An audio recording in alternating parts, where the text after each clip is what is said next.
Hey guys, what's up? And welcome back to our channel. In today's video, we are going to talk about McLaren's takeover of Mercedes in Formula E racing. Before starting this fun and enticing video, do subscribe to our channel. Hit the bell icon to never miss any updates.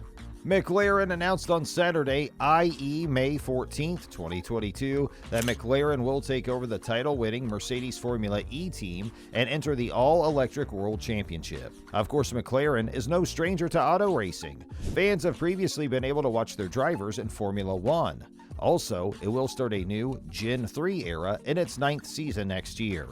McLaren Racing has confirmed that they will be taking part in the 2022-2023 FIA Formula E World Championship. The British team will compete with the current reigning champion, Mercedes EQ. Big news to the fans. Let me tell you the details about McLaren. McLaren Racing Limited is a British motor racing team based at the McLaren Technology Centre in Woking, Surrey, England.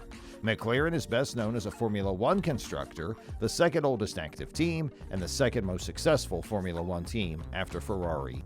Mercedes, a brand of the Mercedes-Benz Group, has been involved in Formula One as both team owner and engine manufacturer for various periods since 1954. The Mercedes F1 team, which is based in Brackley, England, and possesses a German license, is as of 2022 majority owned by the Mercedes-Benz Group, with Toto Wolff having a significant shareholding. For those who aren't aware of what Formula E is, well, let me tell you. Formula E, officially the ABB FIA Formula E World Championship, is a single-seater motorsport championship for electric cars. The series was conceived in 2011 in Paris by FIA President Jean Todt and Spanish businessman Alejandro Agag, who is also the current chairman of Formula E Holdings. The race day format of Formula E is a bit different from Formula One. A race day starts with 2 practice sessions in the morning, an opening 45-minute session, followed by a further 30-minute session. During these sessions, the drivers are free to use the full qualifying power output, currently 250 kilowatts or 335 horsepower, with a single 45-minute session on a doubleheader Sunday. The qualifying session takes place later in the day and lasts approximately 1 hour.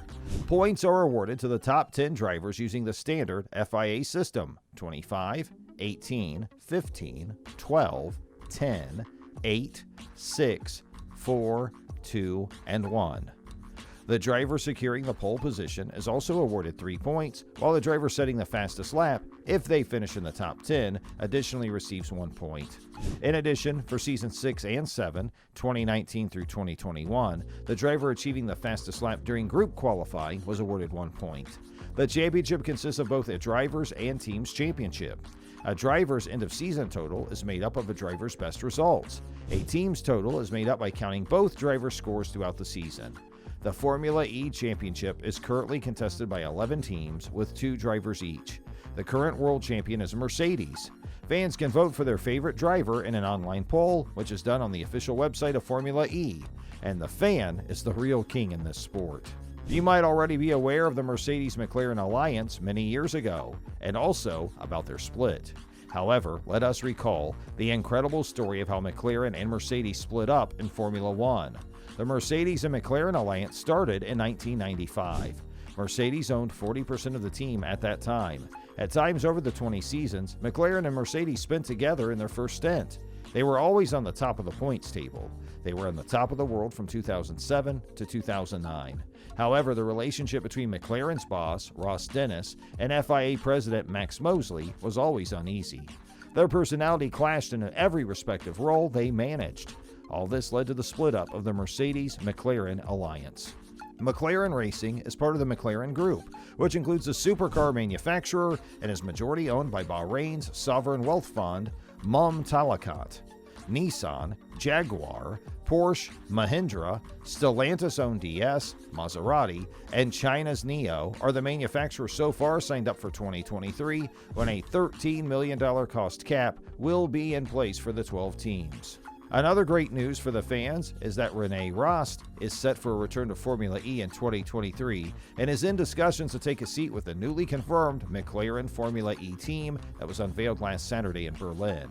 Rene Rast is one of the greatest Formula E drivers of all time. We missed his presence in Formula E from past seasons. Rast fans are so excited to see him back in the racing battle. Mercedes won both championships in the city-based series last year. Season 9 is the start of a new era for Formula E, with its third-generation car billed as the world's most efficient and capable of reaching speeds of 320 kilometers an hour. McLaren Racing Chief Executive Zak Brown said, "I firmly believe that Formula E will give McLaren Racing a competitive advantage through a greater understanding of EV racing, while providing a point of difference to our fans, partners, and people." He added, "Formula E is raced at the center, but will be strategically, commercially, and technically additive to McLaren Racing overall." The decision to enter Formula E follows McLaren Racing signing an option in January 2021 to participate in Season 9 and a period of evaluation, during which time the team entered the Extreme E all-electric off-road series. The move into Formula E not only reflects McLaren's commitment to EV motorsport and accelerates McLaren Racing's sustainability journey and reaches a new, more diverse global audience. "I firmly believe that Formula E will give McLaren Racing a competitive advantage through a greater understanding of EV racing, while providing a point difference to our fans, partners, and people," said Brown. Mercedes and McLaren are one of the greatest rivals of all time. McLaren will be a part of Formula E this season, and its greatest rival, Mercedes, will leave Formula E this season. However, Mercedes had already intended to sell its Formula E team. This was great news and a big shakeup before the Formula E grid for sure. Also, we know previously that McLaren and Mercedes have a close relationship. Mercedes supplies McLaren's F1 engines. We also know that McLaren has purchased Mercedes just because they were a good team in Formula E. The reigning champions Mercedes will not be a part of Formula E this year, which is sad news for fans. Mercedes had won both championships in the city-based series last year. And now, since McLaren has taken over the Mercedes team, it is a close-edged thrill to watch them play. I've got goosebumps already! McLaren CEO Zak Brown says, "Taking part in Formula E is a way of providing our fans, partners, and people with new ways to be excited, entertained, and inspired. Fans are the reason for the immense success of Formula E. The news is surely a delight to Formula E fans, and I think Formula E will surely be entertaining this year." With this announcement, fans are eagerly awaiting for Formula E. Tell us how excited you are for this year's Formula E in the comment section. According to a report, McLaren had signed an option in January last year, and since then had been assessing whether to add Formula E to a portfolio that includes Formula 1, IndyCar, the Electric Off-Road Extreme E Championship, and eSports. McLaren Racing Chief Executive Zak Brown said, "Formula E is raced at the center, but will be strategically, commercially, and technically additive to McLaren Racing overall." Now it's time to say goodbye. We hope the video was fun and amusing. Do hit the like button, and for more such content, do subscribe to our channel. Also share the video with your friends and family. Thank you guys for watching this video, and we'll see you next time. Till then, keep exploring, keep learning, and keep growing.